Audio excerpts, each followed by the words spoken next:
4th of June 2017.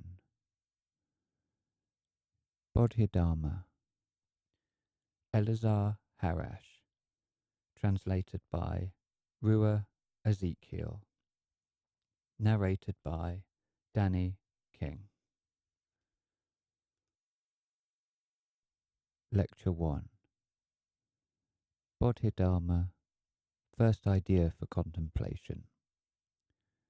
Occult Buddhism, Lecture 2. The mind, second idea for contemplation. Symbolic Buddhism, Lecture 3. The Buddha state, third idea for contemplation. Let us do our protective formula. Bodhidharma, Lecture 1. I begin with a great master, exceptional, merciless. He belongs to fierce loyalty, Bodhidharma. First, Bodhidharma is a great warrior and Buddha master, a being of great clarity, i.e. pure sight. No world, no illusions, no other world, pure direct sight. He understood every teaching because he understood himself. Here starts the understanding of all teachings. I have said, all branches are of the same tree. All rivers reach to the sea. And whoever has not understood themselves, they understand neither their teaching nor others. His mind is in the spirit, and not in the mind, i.e., the mind is tied up, mastered, locked. It has become a servant. His mind is clear, deep, void, i.e. boundless, mastered, and therefore he is spirit and speaks as spirit, as we will see, and his mind is simply a pure servant, an obedient servant. He has become truth from the inside. This is the approach of the spirit.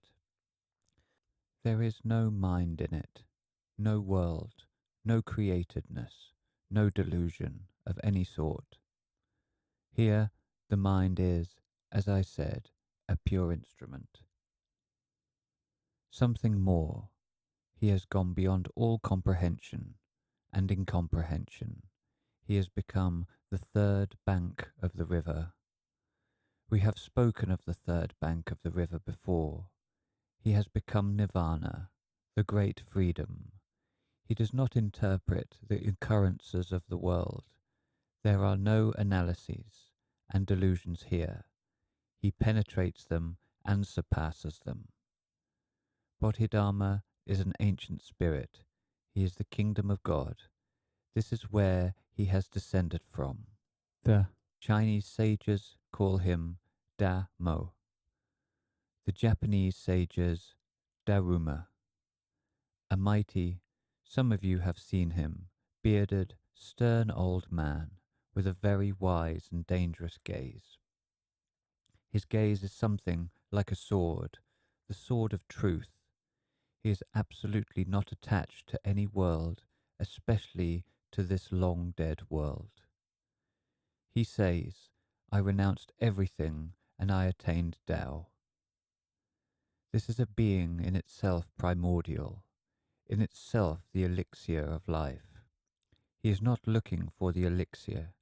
He has found the truth within himself. He has led a very deep life in Tao, i.e. in Dharma, the great law, or said another way, the truth, and not in scriptures, not in quotations, not in arguments. Very simple. When you have become the truth, all arguments are dead. He has descended to earth, but he lives with Tao. Such a being you can never approve of or criticize. You can only follow him. And in your own way, because such beings give freedom, either you follow him or you do not follow him. If you are seeking knowledge, you cannot comprehend Bodhidharma. You have but one choice. You must honestly seek truth. Only then will you have a connection to Bodhidharma. With such truth, which is from Tao, hide away all your pitiful knowledge, including pure spiritual knowledge. Listen sincerely, come sincerely, and listen carefully, because Bodhidharma has not belonged to this world or the other world since very long ago. Here, with him, there are no two opinions. As I said, the third bank of the river, i.e., it is depth that is speaking. This is pure word from the abyss. There is no good and evil here, no pitiful philosophy, because, he says, truth is marvelous. If you are worthy, you will hear it. If you live it, you will understand it. With this truth, you can have truthful relations and no other kind. There is no meditation here. It is excessive. It is secondary. The question here is, do you have the right relation with truth and with Tao? Here, meditations also fall away. Here, it is important whether you live with the truth or not. There is no need for faith here, no incense and rituals. As we will see later, incense is a big tragedy. We will explain later in symbolic Buddhism what Buddha said. If here, on earth, you understand this Tao, this truth, you will go to it. And if you argue, you will remain in yourself and in your own death, i.e., in your limitations. If you seek knowledge instead of truth, you are yet far off, and in you there are still no conditions for development. Only Tao, i.e. the truth, in you is your saviour. Faith does not save. I have explained to you before, the truth is the measure, and this is why the Master says, be truthful, not a believer, not religious, not good. Be truthful. I will explain. Faith is only a guiding power, and love towards truth. This is already the way to salvation. Outside of truth, there is no salvation. This is the occult, deep Buddhism. It is based on truth. It excludes faith. I have met numerous people with faith, and they live in ignorance. Faith does not help.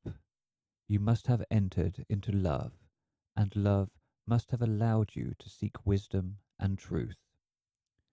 This deep Buddhism, later we will speak of it. No rituals help here. No charity. Charity never saves people. In time, when I speak to you of Islam, you will see that this charity of the world can be punished. It is distant from truth. Bodhidharma, first idea for contemplation. Bodhidharma says, good deeds are illusory ghosts. I will repeat, because these are the deep truths. Good deeds are illusory ghosts. The sage is saved with or without deeds. If a foolish person helps people a lot, the sage does not help. The fool continues to perish and die in many incarnations. The sage has outgrown the deeds. If the sage does, if they bring you sorrow, this is something very nice. If the fool brings you happiness, this is something very bad. Bodhidharma is depth, and many Buddhist scholars were perturbed because he is odd. Very simple, truth is never scientific, as many expect. It was never scientific. Bodhidharma has sliced both science and religion to pieces. Truth This is what he upholds. There he sees perfection. Here science and religion have no access. Here only divine beings enter, not scientific, not religious, not some other. Divine beings only. Here the lowest level, in this world, the world of truth. The lowest level is purity. Here is the kingdom of the pure spirits. From here many degrees up begin. Here Bodhidharma guides you towards Tao. He corners you. You either choose truth or delusions. But let me explain. The truth, this is the way of huge, raw discipline, self-discipline. You create it for yourself. You choose it. You do not wait for someone to impose it upon you. You begin to shape it yourself. Bodhidharma does not speak. He resounds, and his quiet is also sometimes resounding and cutting because of the big depth. You have heard people say that silence is gold. It is not so. Fish are silent too, says the master, but they are no sages. The fool, even if they remain quiet, their whole life, their silence is noisy. We are speaking here of an entirely different type of quiet. Bodhidharma has attained the truth, and it has allowed him to enter into the supreme truth. There is no silence there. Even, if I must, I shall explain another time. Bodhidharma, of him they say, like Lao Tzu, as if a dragon, he is a diamond in the rough. He says either the truth or remain in karma and in the world. He admits that Buddha was his master, but he himself is such fierce loyalty that many have said that Buddha himself marveled at him. Such loyalty, such a rare diamond. Bodhidharma is self-created, a rock, indestructible, truth in body. He evinces a mighty and pure speechlessness, unless he disturbs you. He moves as a storm. He comes to shake you. There is no quiet knocking on the heart like Christ.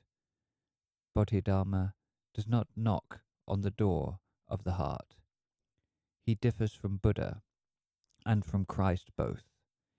He is a living sword. Of course, softness is a sword as well, but Bodhidharma is something else. He comes mightily, as a whirlwind. Sometimes in life, God comes in the same way. God himself comes as a sharpness and as a softness. Truth itself has within it huge sharpness, so that nothing impure can enter inside it. When the Emperor of China saw him, there had to be a meeting. When he saw him, he was immediately disturbed.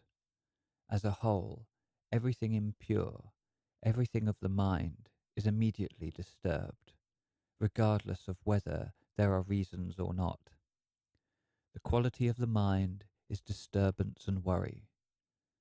Bodhidharma had one shoe on his head and the other one on his foot. An approach, if you accept him like this, he will reveal to you deep things. A drop of criticism, and you are already far, far in your delusions, far away from truth. He wanted to tell the emperor, "Are you looking at me externally?" The approach was such, "Do you accept me as I am? Because God has accepted me as I am. How do you accept me?" Absurd. He is absurd, illogical. Such is truth. Life itself has no logic. It is above logic. Such is truth. And says Bodhidharma, "Because I have come in order to destroy the world within you, to destroy the mind, time, creation." Bodhidharma is a very peculiar world, but very pure, If you study him in the right way and very veiled, the tiniest criticism, and you can no longer understand him, you have missed it. And the Master says, if you diverge with only 100 millionth part from the norm, you can no longer understand me. Here, the matter is of an even deeper measure. Occult Buddhism, Lecture 2. All the practices you do are in your mind, and these are never true practices.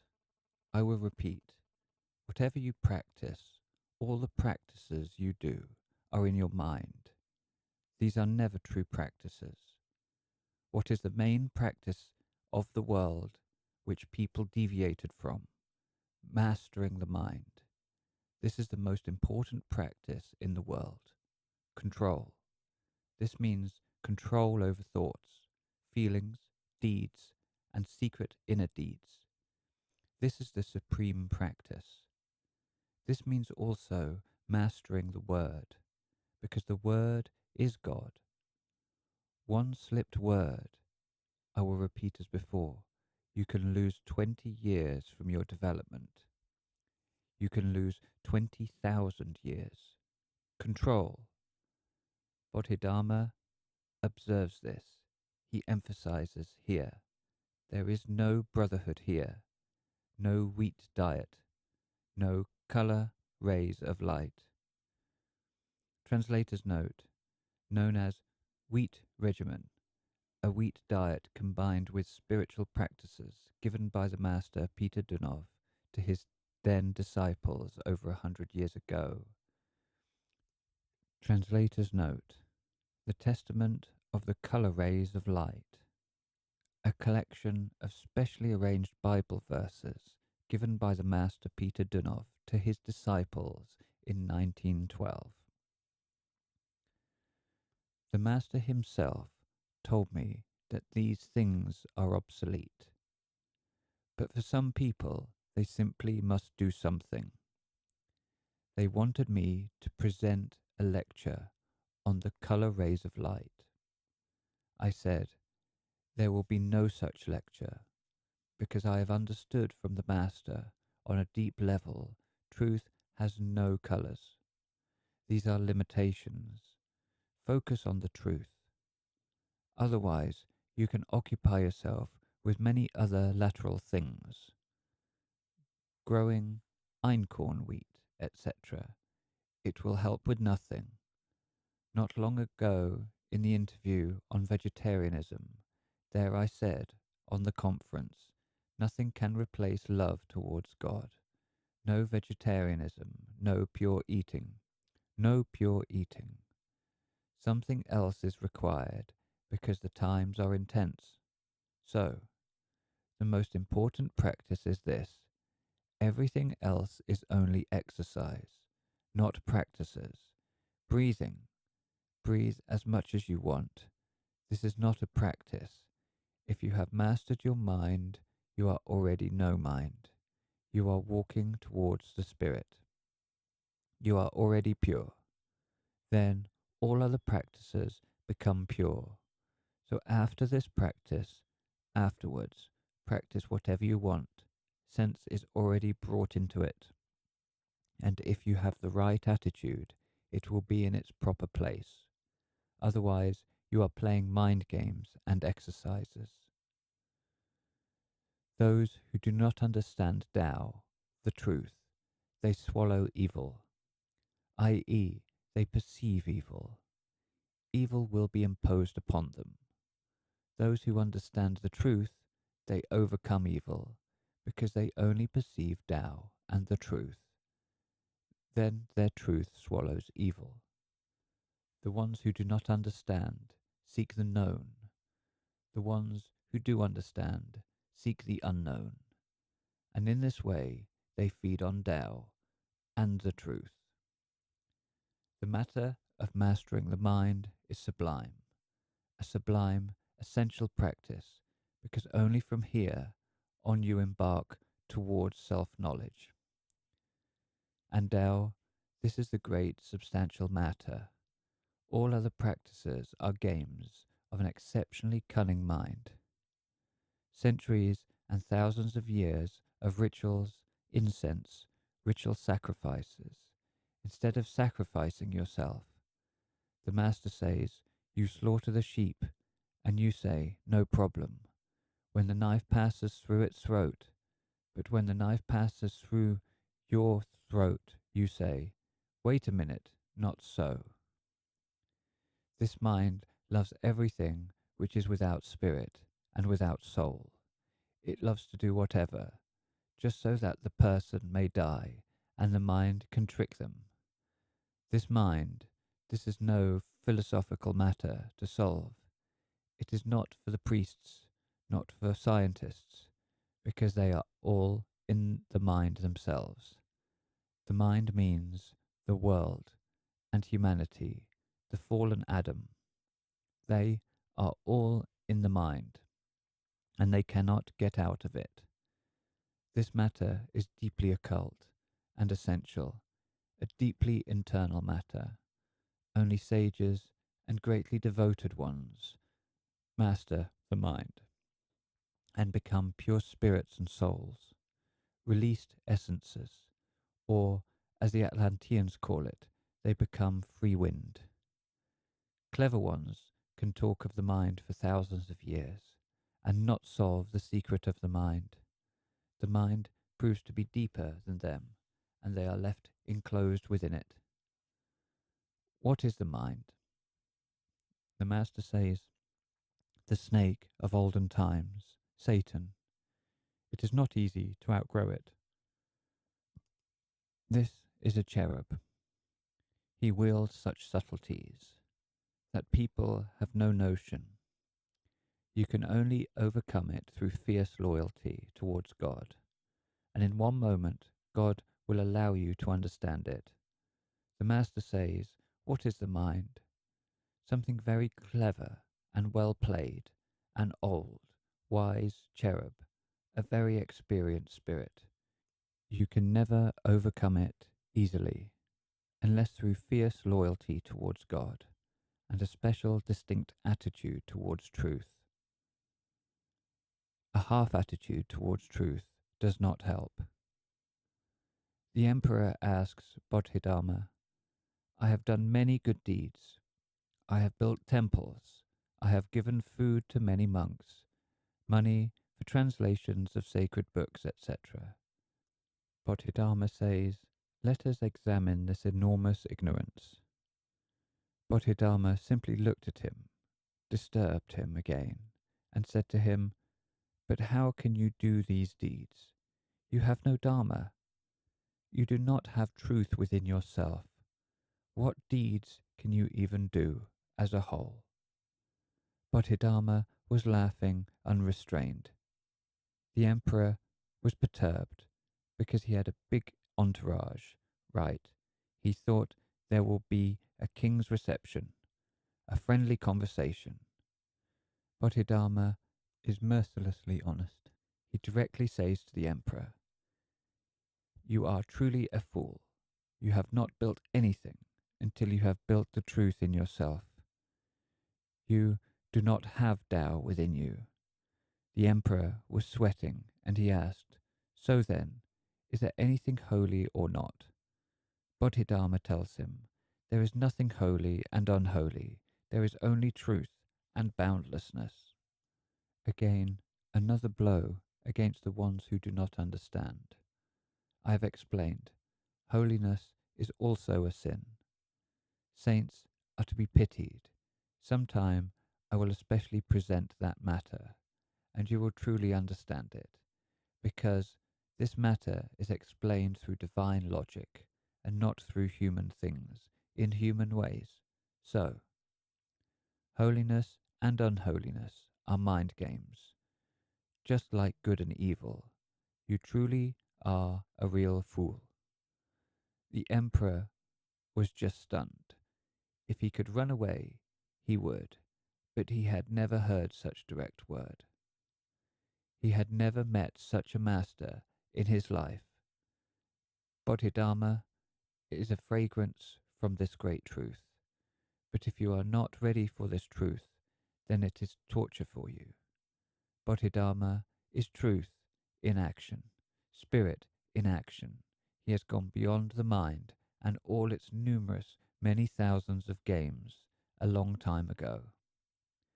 The emperor asks him, "Whom am I speaking with?" Bodhidharma says, "I do not know. I will explain, because Bodhidharma comes from the unknown." He says, "I do not know." He does not come from the known. All wise masters from ancient sea, who know God, know him exactly as the unknown one. This is why this answer is very precise. The mind. Second idea for contemplation. What Bodhidharma tells us of the mind. When the mind lives in illusions, this is simply hell. Some seek hell. The world has been hell for a very long time. The pit is something deeper, there underground with the demons. Worldly minds constantly cause illusions. This is a way of life, a way of thinking. In this way, they naturally live in hell, regardless of whether they are in this world or in the other one. Hell continues, because they remain in the impure mind. This is hell itself. You need not look for another hell. As Al-Halaj says, if you possess worldly thinking, you do not need another failure. This is enough. The mind has two manifestations, says Bodhidharma, pure and impure. The impure, the worldly, the ordinary mind. This is simply madness. All kinds of desires, conflict, nonsense. Today you are agitated, tomorrow you are sad. Then you are joyful, pessimistic, optimistic, desperate and confused. The mind is the master of illusions, the impure mind, an exceptional master, a sculptor of delusions, endless mind games. Here, everything is the opposite of the primary state, the Buddha state, of which we will speak later. The other mind, the pure mind, the mastered mind. There is immutability here. There is reality, liberation, essence. Here the mind does not create any world because it does not create illusions. It is conquered. Here the mind is transformed. It has become pure consciousness with no impurities. This is also called the no mind, i.e. your true nature, and whether you call it spirit, Buddha, Christ, this is of no matter. This is all one. It is all Tao. This is the primordial state. And so, with their earthly mind, the earthly people create more and more world for themselves, more illusions, building endless illusions, endless castles in the air. This is an old, dead game from thousands and millions of years, and it renews with every incarnation. The impure mind walks from one hell into another. That which is impure will never receive peace. It has no such nature. Peace cannot be given to it.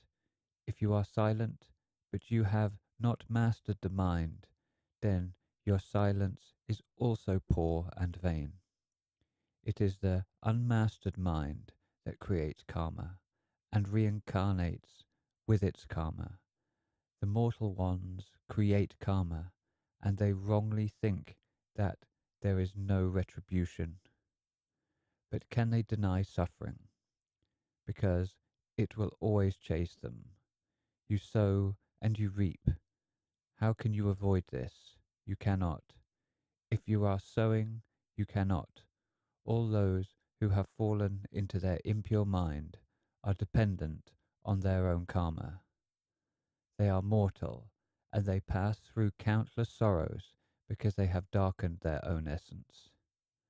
The root of ignorance is the impure mind, and from here countless evils originate. They sprout like leaves and branches from the tree. Mortal people who do not understand the truthful practice and do good deeds in their next deeds, they will be blind, i.e., are in blind karma. They do good, but the mind remains impure and ignorant, i.e., nothing changes. Under a special type of pressure from God, these people become monsters. They are otherwise polite, seem nice, right, and quiet. All of a sudden, they turn out to be murderers and whatever else. If evil attacks these blindly good people, their impure mind is seen immediately, but it was always inside them and in their blind good. Liberation from the mind is a big purification and mastering, because heavy, painful reincarnations always await the impure mind. Symbolic Buddhism, Lecture 3. A disciple asks Bodhidharma, Buddha has allowed lighting incense. Bodhidharma says to him, this has nothing to do with the material incense. This means to ignite the truth within yourself, because only in this way will you burn the evil inside you and your big impurity. And with the external lighting of incense, you remain in ignorance. Bodhidharma tells him, light the truth within yourself and the other incense. Tie it up. It is false practice. But people to this day still do not understand the wisdom of Buddha. Even today, they interpret it literally. They use an external flame and pray for future blessings, which they will never attain. It is the same nonsense with flower offerings. Here, the matter is, according to Bodhidharma, are you offering virtues? Because according to Buddha, these true virtues never wilt, but they blossom eternally, and only through these true virtues do you truly receive many blessings, not because you want them, but because you are pure. And if you think of hurting flowers, this is another type of ignorance, another impurity of the mind. Buddha never harms the forms of life, not even by mistake. Buddha has said, if you pick a flower, even by mistake, suffering awaits you. Even by mistake. How can you await a blessing, says Bodhidharma, when you have brought sorrow to the flowers? The Master says the same. When you pick a flower, it will wilt. In time, you will also resemble a wilted flower. Nothing more. When you pick a flower, you have done a violation. This is the impure mind.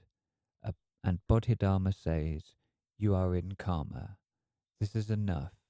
One flower and you are already in karma. Another matter. Buddha said, ignite your lanterns. Buddha wanted to say, explains Bodhidharma, acquire the true knowledge, the sublimely pure knowledge, because only it enlightens the way. The light of the external lantern will never bring you freedom. This is one elementary, simple lantern. Ignite within yourself the power of wisdom. This is a flame, and the other, external one, is only smoke, fume, and illusion. With the external lantern for millions of years, you are unable to disperse the darkness of karma. For millions of years, you are unable to disperse the darkness in the consciousness of the impure minds. The external remains transitory. Whoever has become Buddha, they can light the lantern, the consciousness of others. They can pass the truth on to others, and this is Dharma, the great law. In this way, others become lanterns, and in their turn can ignite other consciousnesses.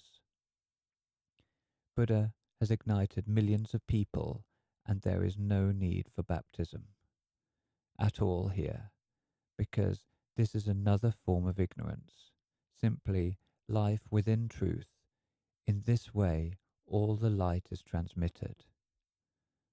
Buddha has also said, build monasteries. Bodhidharma explains, this was also misunderstood.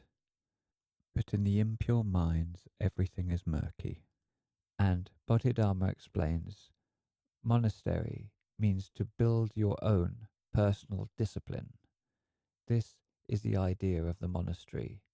This means that if you have such discipline, you do not need an external monastery. You are already in the monastery. You are already in truth. If you do not have discipline in the monastery, you are not in the monastery. But all these impure minds roam some monasteries and wander in vanity. This is why Priest Bogomil said, time ago of churches, clever foxes of the monks, they hid away in the monasteries, they ran from the world, but they understood nothing. The idea of fasting, this means an exceptional decisiveness to pursue purity. This is guarding your mind from any pollution. This is fasting. Otherwise, you may fast as much as you want to. Not a problem, but it will not solve anything. So, you must guard your mind against any pollution. If you do not purify yourself, fasting is false. You remain again in the impure mind, in the fall. If you feed on delusions, what sort of fasting will help you? Fasting cannot help for delusions. For delusions, there is no blessing. Vows have also remained misunderstood, because what deserves bowing is only the pure actions of the person. The rest is some fitness program, some exercise, 1,000 bows, 3,000 bows, a tragedy. Whoever understands pure actions, says Bodhidharma, they follow the truth, and bows are from the fallen minds. To bow means reverence and humility towards truth. This is bowing. External bows always speak of ignorance of the mind. These bows are posers in the world. Of course, a person with deep respect and reverence, this is another matter. But they instill heart there, i.e., there is no mind. Wherever the pure heart acts, there the mind cannot act. This vain thinking means heavier and heavier reincarnations. Only discernment frees the person from evil deeds. The more you master yourself, the more you purify yourself. And, says Bodhidharma, must you look for meaning? Again, a deep answer. No, while you are looking for meaning, you will find nothing. This is philosophical delusions of a different kind. But while you are purifying yourself, you yourself will become sense itself, more and more, because sense is your Buddha nature. It starts from purity upwards. There are about 6 degrees, but purity is the lowest degree. Of the spiritual world, this is where you start. This is the meaning, purification, your Buddha nature. People foolishly occupy themselves with building temples and statues, but they are not able to ascend into their Buddha nature, in their own truth, in their own essence. The Buddha state, third idea for contemplation. Some people look for origin. Bodhidharma says, truth has no origin. The Absolute never had an origin. It created other things. They originated from it. Gods, etc. They have an origin. The Absolute, the sublime truth, never had an origin. It has always been. Truth has no origin. It has always been. It always will be. And what has an origin? It has descended in order to learn that there is no origin. There is only Tao. There is only boundlessness, sublime truth. Beings of Tao, of the truth, descend among people in order to explain what no origin and Buddha nature is. The Buddha state is the primordial state, the state of no origin. It is before any origin. There is no seeking Tao here. There is no seeking God here even. There is only disappearance. Or as Sufis call it, fana, dissolving into God. You become a primordial being. You still have independence, your higher self, but of a completely different kind, i.e., now God in you is your higher self, and not yourself, which is on a lower level. I am speaking of your supreme self. It is on a high level. Here we are speaking of the instilling of God, which is much more than the higher self. And this is why Christ says, "Into your hands I commend my spirit." Yes, there is the truth, in God. So there is only disappearance, as I said, and dissolving. Tao is bottomless and nameless. Origin has an end. Tao has no bottom, no origin, not a beginning, not an end. Tao is boundless, free and independent. The truth within you is deeper than any miracle, and it surpasses the whole history of the world. I have explained the word history means a fall. We are before history, as spirits, way before it. This is precisely why the Atlanteans erase their biography, erase themselves, because they return. They wish to return into truth and not into some world. They give up on names because one person has hundreds and thousands of names in all their incarnations. In the end, which one is their name? Who are their parents? Which is their country? Only one, the boundlessness. This is their country. This is their homeland. This is where millions of Atlanteans have returned to, millions of Sufis, etc. Through the truth, you are in the Buddha state, in Tao, and there is no bigger miracle than this. A miracle is a poor event compared to the person of truth. Your totally purified mind is your Buddha nature. This means that this entirely purified mind is your liberation. Here you are not waiting for Judgment Day. You are not even waiting for resurrection. You are within yourself, free. If you have the truth and live in it, you need no other salvation. This free mind is the way itself, the true way. And this is why they say, what is Tathagata, i.e. Buddha, the Buddha essence, the one who comes from nowhere and is going nowhere. They are always within themselves. They are themselves. This is the ancient primordial Buddha state. In the Bible, this is called and spoken as, I am who I am. What is Buddha? The one who has reached Dharma, the great completeness, the truth. What is Dharma, or the truth? That which has never originated, and it never ends.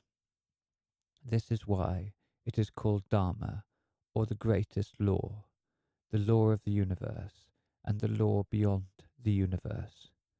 All those who do not comply with it will always reincarnate in heavy karma, regardless of whether they believe in karma and retribution. This is of no matter. The mind of Buddha, this is the no mind, i.e. the pure spirit, the primordial. In this way, he has entered into the boundlessness, even while he was on earth.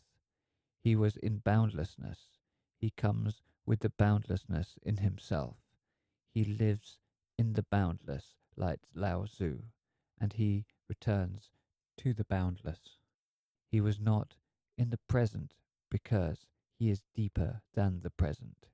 He was in the boundlessness because if you are in the present but you are not in truth, you are far from Tao. Whoever practices the truth, they do not act deeds, they act purity, they act voidness. This is a sublime practice. Said another way, whoever practices God, they do not need any other practices, absolutely no other practices. The Buddha state, this is the absolutely pure consciousness which does not allow even the smallest evil to arise in itself.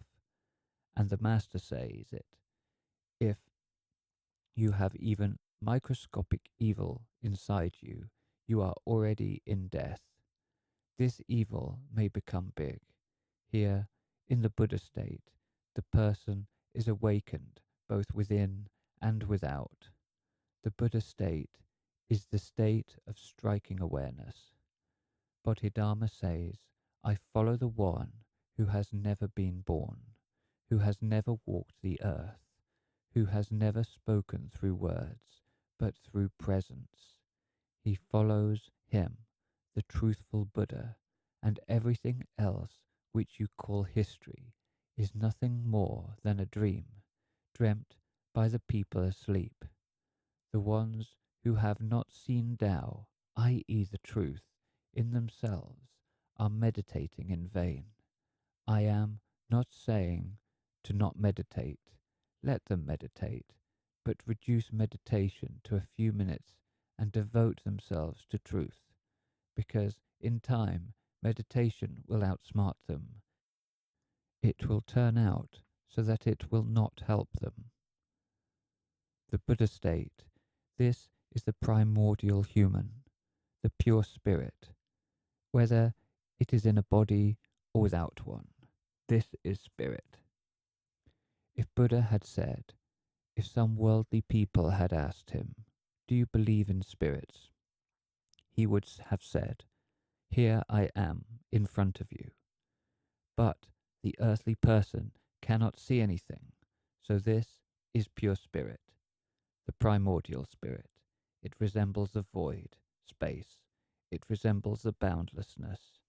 And this is why people wonder at such a person. Are they here? Are they not? It is so.